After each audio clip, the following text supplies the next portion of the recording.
मित्रों नमस्कार। मैं नाथ सुनांजलि कथा कहानी और उपन्यास के संग के साथ पुनः उपस्थित हूँ। मित्रों, इस समय मैं वाचन कर रहा हूँ उपन्यास कितने पाकिस्तान का। कितने पाकिस्तान, जिसे लिखा है कमलेश्वर। अब तक मैं अपने वाचन के पिछले क्रम में उपन्यास कितने पाकिस्तान के भाग 22 तक का वाचन कर चुका हूँ, जिसे आप मेरे चैनल कथा कहानी और उपन्यास पर जाकर क्रमवार सुन सकते हैं। आज लीजिए सुनिए उपन्यास कितने पाकिस्तान के भाग 23 का वाचन मेरे अर्थात नाथ सोनांचली के स्वर में। इससे पहले कि बोस्निया और सोमालिया के मुर्दे दस्तके देते और उधर ब्राजील और बोलीविया में मारे गए निर्दोष अपनी दास्तान सुनाते, भवानी सेनगुप्त ने उन्हें रोका। हाहाकार तो है, पूरी दुनिया में मानवाधिकारों का हनन हो रहा है।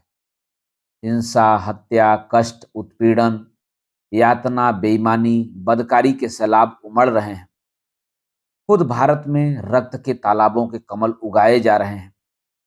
लेकिन फिर भी कुछ ऐसा भी है जो शुभ है। हाँ, अदीब ने कहा, जो हमारी अंतरात्मा की रक्षा भी कर रहा है। जो घटित हो रहा है पर घटित होता हुआ दिखाई नहीं देता। जो सुनाई पड़ता है पर सुना हुआ प्रतीत नहीं होता। जो सोचा जा रहा है पर सोचा हुआ मालूम नहीं पड़ता। जो समझा जाता है पर समझ में नहीं आता। यही हमारे समय की त्रासदी है, क्योंकि हम सब मूल्य बोध के बावजूद मूल्यहीनता की चपेट में हैं। इसीलिए तो मैं साउथ अफ्रीका, इजराइल और फिलिस्तीन से ईरान होता हुआ लौटा हूं। ट्यूनिस में मैं यस्सर अराफात से मिला था और इजराइल में राबिन और पेरेस से भी। यहूदियों और फिलिस्तीनियों ने अपने अपने पाकिस्तानों की दीवारों को झुकाकर आदमी को यह मोहलत दी है कि वे एक दूसरे का मानवीय सच देख सकें और मनुष्य की मौलिक स्वतंत्रता को पहचानने की कोशिश कर सकें। यहूदी और फिलिस्तीनी मानस ने एक दूसरे की धड़कनों को समझा है और बंदूकें, मिसाइलें और इत्तेफादा के उड़ते हुए पत्थर थम गए हैं। यह एक निर्णायक कदम है।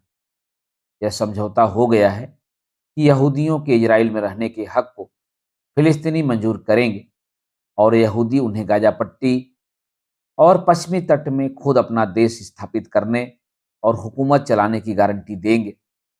राजधानी जेरिको होगी और जेरूसलम, गोलन पहाड़ियों का मसला बाद में तय होगा। भवानी सेनगुप्त बड़े उत्साह में बता रहे थे। और उधर दक्षिण अफ्रीका में 340 वर्षों से चल रहे वर्णभेदी साम्राज्य का अंत हुआ है। नेल्सन मंडेला ने अंतिम विजय हासिल की है और लंबी लड़ाई में परास्त होकर गोरों ने दुनिया में रंगभेद की समाप्ति की घोषणा कर दी है। और अभी मैं तेहरान से लौटा हूं। ईरान की इस्लामी क्रांति को पश्चिमी ने दानवी, भयानक और मानव विरोधी घोषित किया है और वे लगातार प्रचार करते रहे हैं कि वहां पर मानव मूल्यों की हत्या कर दी गई है। वहां नृशंस इस्लाम का उदय हुआ है। मैं खुद वहां गया था, यह देखने कि पश्चिमी देश पूरब के देशों को किस चश्मे से देखते हैं। ईरान को देखने का उनका चश्मा भी गलत है। इसीलिए पश्चिम वाले ईरान की इस्लामी क्रांति को आत्मसात नहीं कर पाए। आयतुल्ला खुमैनी की इस्लामी क्रांति ने ईरान जैसे सभ्यता संपन्न देश को फिर एक बार उसकी ध्रुवी दे दी है और आज अपनी धुरी पर लौटकर ईरान अपने क्षेत्र की दोनों बड़ी सभ्यताओं भारत और चीन के प्रति अक्षय शांति और मैत्री का हाथ बढ़ा रहा है। तभी शिवसेना का आदमी बीच में बोल उठा, यह मत भूलो कि मुसलमान बर्बर है। वह अपने धर्म वालों को भी नहीं छोड़ते, तो वह हमें कैसे छोड़ सकते हैं। ईरान और इराक, दो मुसलमान देश 8 साल से लड़ते रहे। हाँ, लेकिन क्या महाभारत के दोनों लड़ाकू वंश पांडव और कौरव एक ही धर्म के मानने वाले नहीं थे? वे भी तो लड़ते रहे। इसलिए धर्म को बीच में मत घसीटो। भवानी सेनगुप्त की बात सुनो ताकि कुछ राहत मिले। तभी बोस्निया के मुसलमानों का हाहाकार आने लगा। अदालत के दरवाजों पर दस्तकों की बौछार होने लगी। चीखों और कराहों से सारा माहौल भर गया। मुसलमान औरतें अपनी इज्जत लूटे जाने की दास्तानें लेकर हाजिर हुईं और सरवों तथा क्रोट लोगों ने जिन मुसलमानों के साथ बर्बर अत्याचार किए थे, वे लगातार चीख चिल्ला रहे थे, क्या हमारी बात सुनने वाला कोई भी नहीं है? कोई भी देश क्या हमारे ऊपर हो रहे अत्याचारों का प्रतिकार नहीं कर सकता? हम बोस्निया में भूखे मर रहे हैं। हमारी औरतों के साथ लगातार अत्याचार और बलात्कार हो रहे हैं। हमारे बेटे घरों से निकाल निकाल कर मारे जा रहे हैं। हमें बेघर और बेइज्जत किया जा रहा है और सारे देश खामोश हैं। बोस्निया का एक मुसलमान मुर्दा अपने मुल्क की हालात बयान कर रहा था। लेकिन अब हालात कुछ ठीक हैं। यूगोस्लाविया के क्रोट, सर्ब और मुसलमान एक साथ नहीं रहना चाहते, इसीलिए सबने विभाजन मंजूर कर लिया है। भवानी सेनगुप्त ने बड़ी तकलीफ से कहा, यूगोस्लाविया की तीनों जातियां समस्त क्षेत्र का बंटवारा करके स्वतंत्र देश के रूप में अलग अलग रहने को राजी हो गई हैं। क्या कह रहे हैं आप? यानी यूगोस्लाविया में तीन पाकिस्तान बन गए? वहां जातियां तो दो ही थी, सर्ब और क्रोट। तीसरा तो इस्लाम धर्म है, उसके मानने वाले मुसलमान हैं। वे कोई जाति तो है नहीं। वे क्रोट भी हो सकते हैं और सर्ब भी। यानी यूगोस्लाविया में भी वही अनुदारता, घृणा और नफरत कारगर हो गई। अदीब ने तकलीफ से कहा, लेकिन इस बार तो क्रिश्चियंस ने मुसलमानों को खुद अपने से अलग किया है। वे मुसलमानों पर भयानक अत्याचार कर रहे हैं। सराजेओ शहर को उन्होंने अपने बमों से खंडहर में बदल दिया है। मुसलमानों का जिंदा रहना मुश्किल कर दिया है। उनकी औरतों को ईसाई उठा ले जाते हैं। उनके साथ वे इतना गर्हित सलूक करते हैं जितना पाकिस्तानी फौजों ने बांग्लादेश की औरतों के साथ नहीं किया था, उतना तो जापानी फौजों ने कोरियन औरतों के साथ भी नहीं किया था। औरतों के साथ बदसलूकी, जीना और पाशविक अत्याचार का इससे जघन्य उदाहरण और कहीं नहीं मिल सकता। और फिर वहां तो सब उल्टा हुआ है। इस बार तो सर्ब और क्रोट ईसाइयों ने अपने ही देश के मुसलमानों को अपना पाकिस्तान बनाने पर बाध्य किया है। उनका हुक्का पानी बंद कर दिया है। यह भी एक जघन्य काम है। मनुष्य का मनुष्य के साथ रहने से इनकार करना एक मानवीय जुर्म है। धर्म बदलने से इतिहास की जड़ें नहीं बदलती। अदीब कह ही रहा था कि गाजियाबाद के देहात गांव की रिपोर्ट लेकर विशेष संवाददाता ओम प्रकाश हाजिर हुए। अदीब का दिल धड़कने लगा। ओम प्रकाश को देखते ही अदीब ने गहरी सांस लेकर पूछा, क्यों भाई, हिंदुस्तान के गाजियाबाद में फिर कोई खून खराबा या मारकाट हुई है क्या? नहीं, इस बार ऐसा कुछ नहीं है, बल्कि मैं ऐसी रपट लाया हूं जिससे आपको दुनिया की तमाम आहत, संकुल और व्याकुल आत्माओं को कुछ राहत मिलेगी।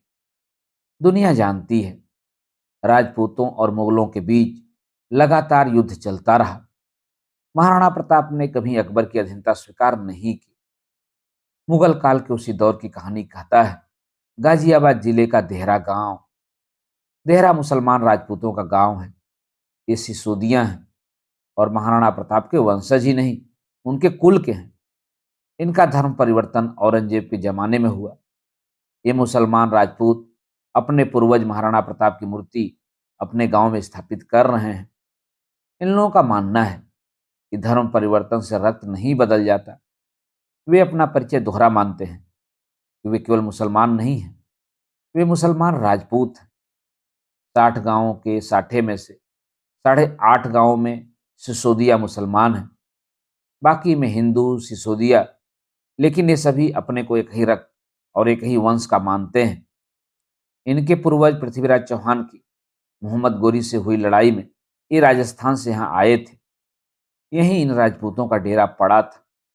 इसी डेरा को आज देहरा कहते हैं।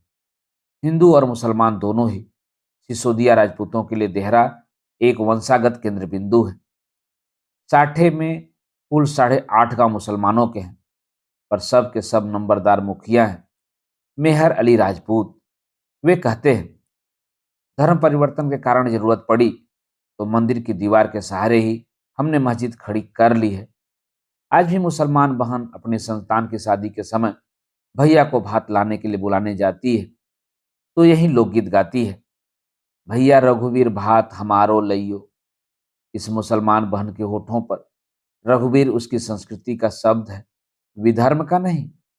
अदालत आलिया दिल्ली से गढ़मुक्तेश्वर तक बीच बीच में राजपूतों के विभिन्न कुलों के गांव फैले हैं। हर कुल से कुछ गांव मुसलमान हुए हैं। साठे के बगल में ही चौरासी है, तोमर हिंदू मुसलमानों के 84 गांव।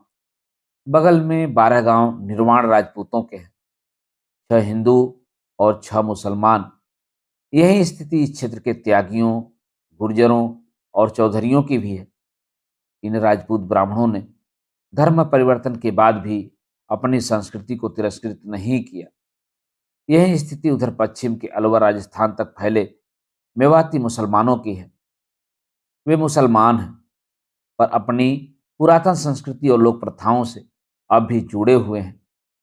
इसीलिए कोई भी संस्कृति पाकिस्तानों के निर्माण के लिए जगह नहीं देती। संस्कृति अनुदार नहीं उदार होती है। वह मरण का उत्सव नहीं मनाती, वह जीवन के उत्सव की अनवरत श्रृंखला है।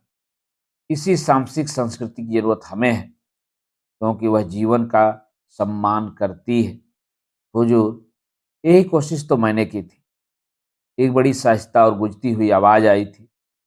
सामने एक खूबसूरत शाहजादा खड़ा था। उसे देखते ही अदालत में मौजूद औरंगजेब एकाएक चौंका। दारा सिको तुम? हाँ मैं। चारों तरफ एक अजीब सी हैरानी भरा सन्नाटा समा गया। खचाखच भरी अदालत दारा सिको को देखती ही रह गई। चारों तरफ अजीब सी अनगुजे भरने लगी।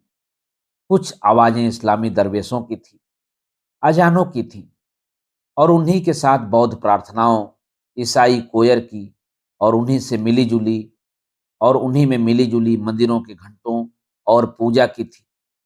युद्धों की आवाजें भी उन्हीं में गडमड हो रही थी, और मरते कटते सिपाहियों की चित्कारें भी उसी में शामिल थी। खबर मिलते ही बाबर अपने बदनसीब परपोते दारा सिकोह को देखने खास तौर से आया था। वह बहुत प्यार से अपने वंशजों को देख रहा था, खास तौर से दारा सिकोह को। उस वक्त आकाश में सतरंगी इंद्रधनुष खिले हुए थे। अदालत आलिया, मैंने यही चाहा था कि भारत में समझदारी और सहिष्णुता की एक नई संस्कृति जन्म ले। वह संस्कृति जिसे सूफी संतों ने मंजूर किया था। ख्वाजा मोइनुद्दीन चिश्ती ही हमारे मुगल वंश के संरक्षक थे। मैं उन्हीं का मुरीद था। मेरी बहन जहां आरा भी उन्हीं की मुरीदा थी। उसने तो मुनिसुब अरबा नाम की ख्वाजा की जीवनी भी लिखी थी। दारा भी बोल ही रहा था कि औरंगजेब ने उसे टोका, यह सरासर गलत है। कंधार से लौटते हुए यह लाहौर के बाबा लाली का चेला बना था। फिर बाद में यह लाहौर के फकीर मियाँ मीर का शिष्य हो गया था। इसकी बीबी नादिरा बेगम भी उनकी मुरीद बन गई थी। मियाँ मीर कादरिया संप्रदाय का सूफी था, संत अब्दुल कादिर जिलानी का शिष्य। यह उसी संप्रदाय में दीक्षित हुआ और खुद को कादरी और हनफी मानने लगा था। हाँ, लेकिन सूफी सूफी में भेद कहाँ था। और फिर अब्बा हुजूर भी तो मियाँ मीर को अपनी अकीदत पेश किया करते थे, और मैं सूफी संत अब्दुल कादिर जिलानी की इस पेशकश से सहमत था कि नर्क के द्वार सर्वथा बंद कर दिए जाएं और स्वर्ग के द्वार मुसलमानों और काफिरों अविश्वासियों के लिए समान रूप से खोल दिए जाएं। हुजूर, अब्दुल कादिर जिलानी सबका भला चाहते थे। वे मुसलमानों और हिंदुओं का भेद मिटा देना चाहते थे। जरा सिखों ने अपना पक्ष रखा। और हुजूर आलिया, मैंने देखा है कि हिंदुस्तान का हर आदमी तौहीद का पैरोकार है। सूफीवाद की तौहीद और वैदिक धर्म के अद्वैतवाद में कहीं कोई फर्क नहीं है। तौहीद का मार्ग समझदारी, समन्वय और दया का है। यह तौहीद ही एकेश्वरवाद का महामार्ग है। लेकिन मैंने खुरासन के सबसे बड़े सूफी संत अबू सईद फजुल्लाह के मुताबिक इस बात को भी मंजूर किया है, ईश्वर एक है, लेकिन उससे एकाकार होने के रास्ते सैकड़ों नहीं लाखों और करोड़ों हैं। क्योंकि एकेश्वरवाद का हर पुजारी किस तरह अपने ईश्वर से एकात्म होना चाहता है, यह उसकी आज़ादी है। तौहीद है ही यही कि न तो वहां अपनेपन का अस्तित्व है और न ईश्वर के अलावा किसी और वस्तु का वजूद, यानी वस्तु और व्यक्ति खुद पिघल कर एक ईश्वर में समा जाते हैं। यह समझ लेने के बाद मेरी तिस्नगी दर तलाबे तौहीद बढ़ती ही गई। दो लाइनों में कहूं तो, जा कारण जंग ढूंढिया, सो तो घट ही माही, पर्दा दिया भरम का, ताते सूझे नाही। यह तब भी पागल हो गया था और अब तक पागल है। शिवली नुमानी ने बीच में हस्तक्षेप किया। हाँ, हर वह शख्स जो एकत्व इतिहास से होता हुआ संयोग के उन्माद शक्रुल जन्म की स्थिति हासिल करके आरोहण उरूज की सीढ़ी पर पहुंचकर तौहीद को प्राप्त करता है, वह शख्स उन्हें पागल ही दिखाई देता है जिनके पास आंखें नहीं हैं। इसीलिए तुम्हारे आलमगीर को सरमद भी पागल दिखाई दिया था और उस यहूदी संत सरमद को इसी आलमगीर ने जामा मस्जिद की सीढ़ियों पर कत्ल करवा दिया था।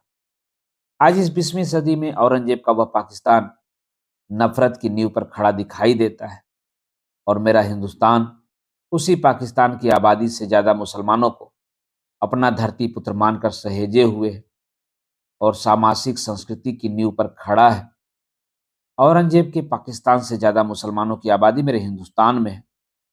दारासी को कुछ तैस में बोल रहा था, इस्लाम बर्बर विजेताओं का धर्म नहीं, वह दुनिया को खूबसूरत बनाने वाले सह अस्तित्ववादियों का धर्म है। पाक रसूल ने खुद मंजूर किया है कि उनसे पहले अल्लाह ने ईश्वर का रास्ता दिखाने के लिए और रसूलों को भेजा है। अभी यह बातचीत और बहस चल ही रही थी कि फलक पर छाए सतरंगी इंद्रधनुष एकाएक मिटने लगे और आसमान से खून की बरसात होने लगी। अफगानिस्तान की पथरीली वादियों और चट्टानी पठारों पर कलिस नो बंदूकों की भयानक आवाज तड़तड़ाने लगी। मासूम बासिंदे तड़पने, कराहने और चीखने लगे। वही चीखें मध्य एशिया की छाती को चीरती हुई तुर्की तक पहुंची और अफ्रीका के सूडान से मिस्र होती हुई सऊदी अरब को हिलाने लगी और पाकिस्तान की सरजमी से होती हुई कश्मीर तक पहुंचकर और भी ज्यादा तबाही ढाने लगी। ये दरिंदे कौन हैं? अदीम ने खून की बारिश में लथपथ तमाम मुल्कों के मुर्दों को अपनी बाहों में लेते हुए पूछा तो पत्रकार निखिल चक्रवर्ती परेशान से भीतर आए। अदीम ने उठकर उनका स्वागत किया। अदीम, तुम्हें पता है कि आकाश पर छाए हुए इंद्रधनुष क्यों मिट गए? निखिल चक्रवर्ती ने परेशानी से पूछा। क्या तुम्हें यह पता है कि खून की यह बारिश क्यों हो रही है? तब तक देवास से प्रभु जोशी खून की बारिश में बर्बाद हो गई अपनी पेंटिंग्स के लिए तड़प कर बताने लगे। अदीब भाई साहब, मेरी इन पेंटिंग्स ने तो सौंदर्य का सृजन किया है। यह तो सभी देशों की सच की कलाकृतियां हैं। इस खून की बारिश को क्या अधिकार है ये मेरे सारे सृजन को मिटा दे? ए अदीब, ए कलाकार, निखिल चक्रवर्ती ने घायल आवाज में कहा। अफगानिस्तान से मध्य एशिया तक और इराक के कुर्दिश इलाकों पर से तुर्की, उत्तर अफ्रीका को घेरती मिस्र से सऊदी अरब तक यह जो रक्त वर्षा हो रही है, यह उन मुजाहिदीनों के कारण है जो अफगानिस्तान से फारिग होकर नए युद्ध की तलाश में घूम रहे हैं, क्योंकि वे दिशाहीन सैनिक अब जिहाद के नए सीमांत खोज रहे हैं। वे मुजाहिदीन जो रूस के खिलाफ नायक थे, अब अफगानिस्तान के गृह युद्ध के साथ साथ नायक से खलनायक बन गए हैं। इनकी यही नियति थी। आज वे ही मुल्क इन कट्टर और अंधे मुजाहिदीनों का शिकार हैं जिन्होंने इन्हें जन्म दिया है। यह भस्मासुर वाली स्थिति है। हाँ, यह सही है। यह फंडामेंटलिस्ट जिन्हें खुद अरब मुल्कों ने अफगानिस्तान को आज़ाद करने के लिए जन्म दिया था, इनकी कारस्तानियों से अब परेशान है। ये बेकार हो गए मुजाहिदीन अब एक नए युद्ध की तलाश में भटक रहे हैं। इन युद्ध और रक्त पिपासु मुजाहिदीनों ने मिस्र, अल्जीरिया, जॉर्डन और ट्यूनिसिया में तहलका मचा रखा है। तभी वियतनाम के जंगलों से कुछ अमेरिकी फौजी निकल कर आए। वे बनमानुस की तरह लग रहे थे और चीख रहे थे, युद्ध कहाँ है, युद्ध कहाँ है? वियतनाम युद्ध 10 पहले समाप्त हो चुका है। प्रभु जोशी ने उन्हें समझाना चाहा। जैसे वियतनामियों ने तुम्हें जंगल में खदेड़ दिया था, वैसे ही उन्होंने तुम्हारी अमेरिकी फौज को अपने देश भाग जाने के लिए मजबूर कर दिया था। वे दशकों पहले परास्त होकर अपने देश जा चुके हैं। वियतनाम युद्ध समाप्त हो चुका है। नहीं, वे बनमानुस चीखे, युद्ध कभी समाप्त नहीं होता, क्योंकि तुम उसे समाप्त होने नहीं देते। तुम्हारी राइफलें जंग लगने से कुंद हो गई हैं, तुम्हारी बंदूकों की नलियां और कुंदे जड़ हो गए हैं, और उसकी जड़ता में तुम्हारी बुद्धि कैद हो चुकी है। तुम युद्ध ही चाह सकते हो, युद्ध और विनाश, कुछ भी हो, हमें केवल युद्ध चाहिए। जो युद्ध में शामिल नहीं हो पाएंगे, वे अपने समाजों के लिए डकैत और हत्यारे बन जाएंगे। ऐ अदीब आलिया, आप हमारी मजबूरी क्यों नहीं समझते? हम युद्ध लोलुप रक्त पिपासु नहीं हैं। हम भी इंसान की औलाद की तरह मासूम पैदा हुए थे, पर सत्ता और साम्राज्य की स्पर्धा ने अपने हितों के लिए दरिंदों में बदल दिया है। हमें कोई और हुनर नहीं आता, हमें बस मौत का खेल खेलने का हुनर आता है। काश हमें कुछ और सिखाया गया होता, तो हम भी खेत खलिहानों, कारखानों में काम कर रहे होते। कहते कहते एक अफगानी मुजाहिदीन रो पड़ा। उसके आंसुओं में जंगल से निकले अमेरिकी फौजियों के आंसू भी घुल मिल गए। अब हम क्या करें? वे फौजी समवेत चीखे, हमारी नियति यही है कि हम लड़ते रहे। हम शापग्रस्त हैं दिव्यालिया, शापग्रस्त। हम मौत के सिवा किसी चीज को जन्म नहीं दे सकते। कहते हुए वे हजारों तालिबानी और अमेरिकी सैनिक अमेरिकी, चीनी और रूसी हथियारों को लिए बोस्निया, सोमालिया, जॉर्डन, मिस्र, लीबिया, ट्यूनिसिया की ओर दौड़ पड़े। मौत का अंधड़ चलने लगा, रक्त की नदी बहने लगी और उसी में तमाम खूनी धाराएं मिलने लगी। अल्जीरिया से इस्लामिक साल्वेशन फ्रंट की, जॉर्डन से मोहम्मदी आर्मी की, ट्यूनिसिया से इस्लामिक पार्टी की, कश्मीर से हिजबुल मुजाहिदीन, लश्कर तोयबा, JKLF जैसी दसियों तंजीमों की कोहराम मचा हुआ था। और वह कोहराम अदालत के हाथे से निकलकर दुनिया के मुसीबत जदा मुल्कों की ओर हल्ला बोलता हुआ चला गया। अदीब अपनी कनपटियां कचोट कर बैठ गया। तभी उसके कानों के बंद दरवाजों को भेदते हुए दरा सिकोह की आवाज आई, हुजूर आलिया, मैं अपने मुल्क को इन्हीं खूनी अंधड़ों से बचाना चाहता था। मेरा मुल्क दुनिया के सबसे बड़ी तहजीब का केंद्र है। हमारी तहजीब ने लोहे और बारूद के भौतिक हथियार नहीं, आत्मा और परमात्मा के आध्यात्मिक हथियारों का अन्वेषण किया था। हमने धर्मांध मुजाहिदीन पैदा नहीं किए, हमने फकीर, फकीर, सूफी संत, दरवेश और महात्मा पैदा किए। हमारे जंगलों से युद्ध युद्ध पुकारते दरिंदे नहीं, शांति शांति की संदेश देते साधु संत निकलते हैं। इसीलिए तख्तो ताज से पहले मैंने इंसानी ईमान की तलाश की थी, और तौहीद के उसी आलम में मैंने शाह दिलरुबा जैसे फकीर और संत को लिखा था कि मुझ जैसे फकीर के हृदय में इस्लाम के वह अंश अब गायब हो गए हैं, और सच्चा कुफ्र, सच्ची आस्तिकवादी नास्तिकता मुझ में प्रकट हो गई है। मैं जनेऊधारी मूर्ति पूजक हो गया हूँ। नहीं, मैं स्वयं अपना उपासक, खुद परस्त हो गया हूँ, क्योंकि हर मूर्ति में जीवन छुपा हुआ है, और कुफ्र अविश्वास के नीचे विश्वास ईमान छिपा हुआ है। इस ईमान को मैं नहीं तोड़ सकता। तोड़ूंगा तो इंसान हर तरह के विश्वास ईमान से रहित हो जाएगा।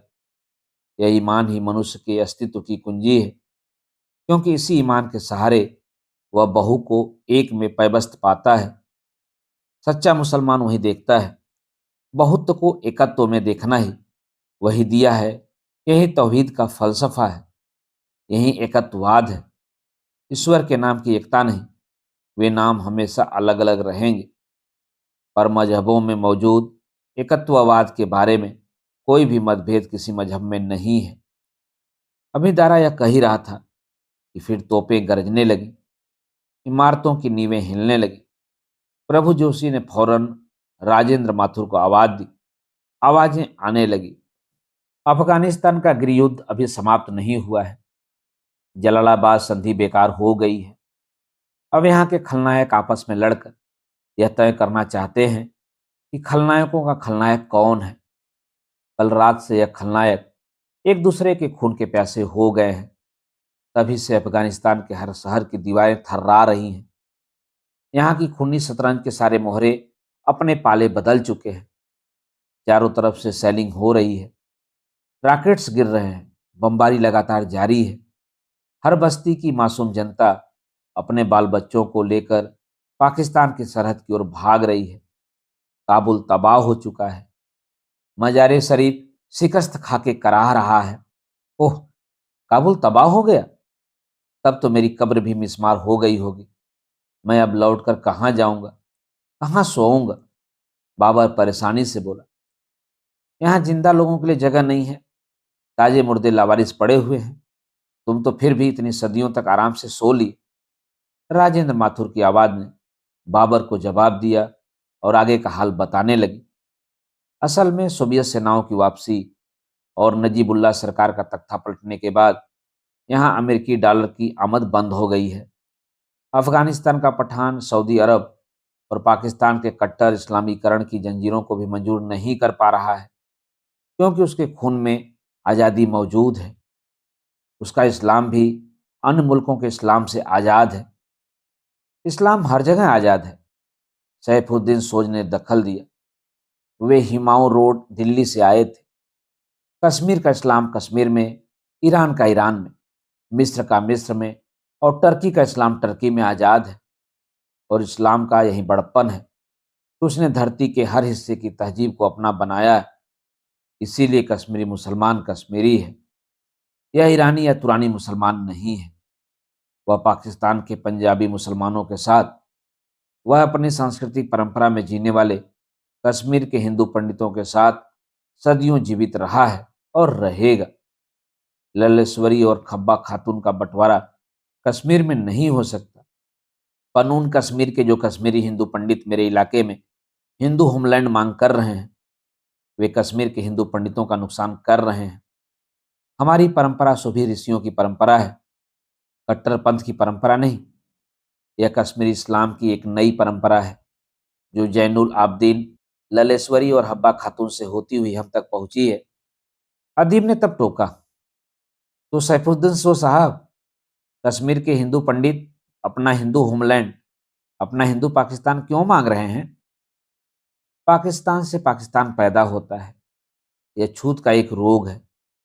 जब तक धर्म, नस्ल, जाति और दुनिया की पहली शक्ति बनने का नशा नहीं टूटता, जब तक सत्ता और वर्चस्व की हवस नहीं टूटती, तब तक इस धरती पर पाकिस्तान बनाए जाने की निरसंस परंपरा जारी रहेगी।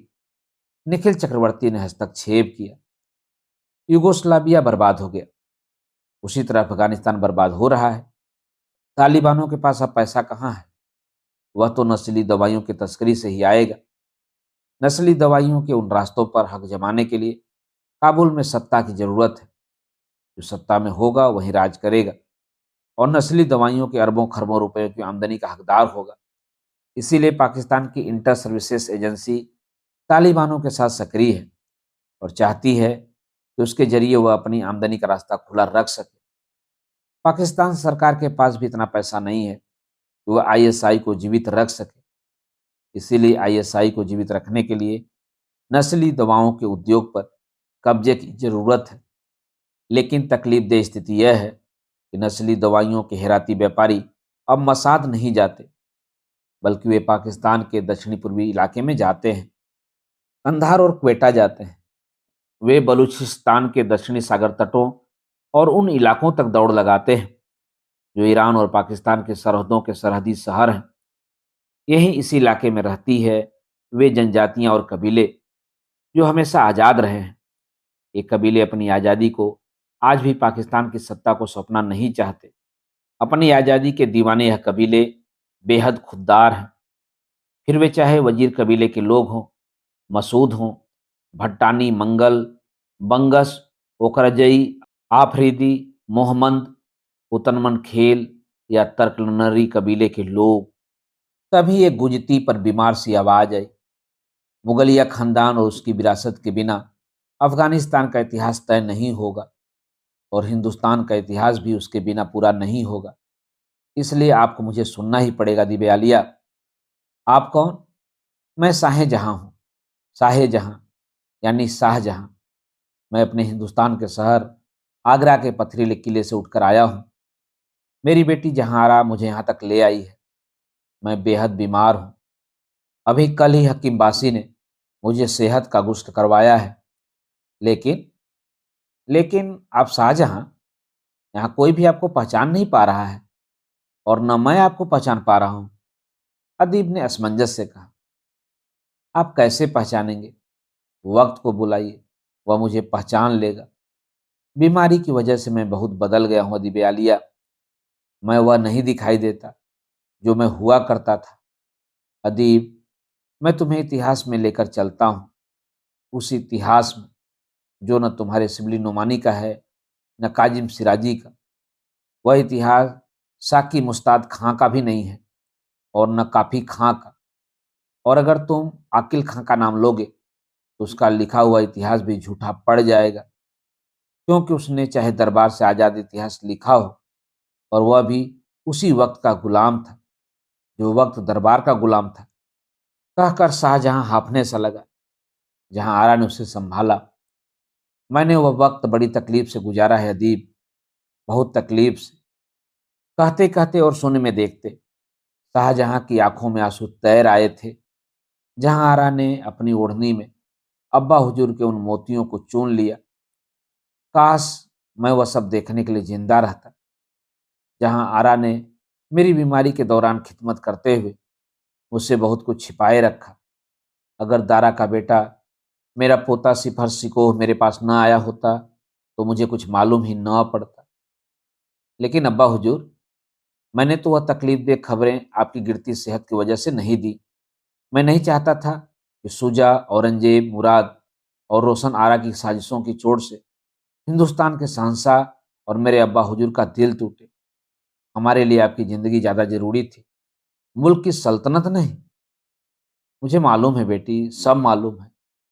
तकलीफ इस बात की है कि औरंगजेब और रोशन आरा, मेरे एक बेटे और एक बेटी ने मिलकर मेरे खिलाफ साजिश की।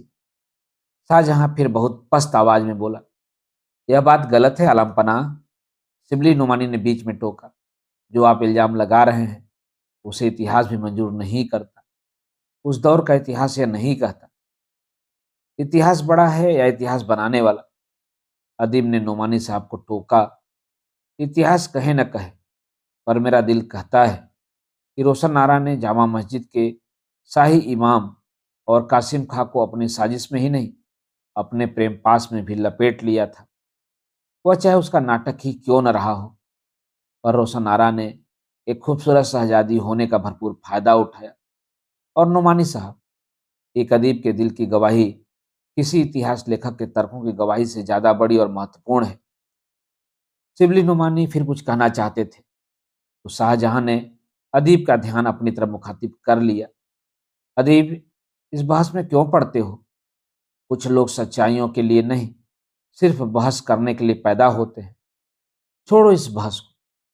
मैं चाहूंगा कि तुम अपने मन और अपने वक्त की आंखें लेकर मेरे दौर में दाखिल हो जाओ और देखो कि तब क्या हुआ था और जो हुआ वह क्यों हुआ था। शाहजहां के यह कहते ही वक्त पीछे दौड़ने लगा। लड़खड़ाती सदियां उलटने लगीं और आकर दिल्ली पर रुक गईं। मित्रों, अभी आप सुन रहे थे उपन्यास कितने पाकिस्तान के भाग 23 का वाचन मेरे अर्थात नासुनांचली के स्वर में। मित्रों, उपन्यास कितने पाकिस्तान के आगे के भागों का वाचन आप मेरे वाचन के अगले क्रम में सुन सकते हैं। तो जुड़े रहिए कथा कहानी और उपन्यास के साथ। धन्यवाद। नमस्कार।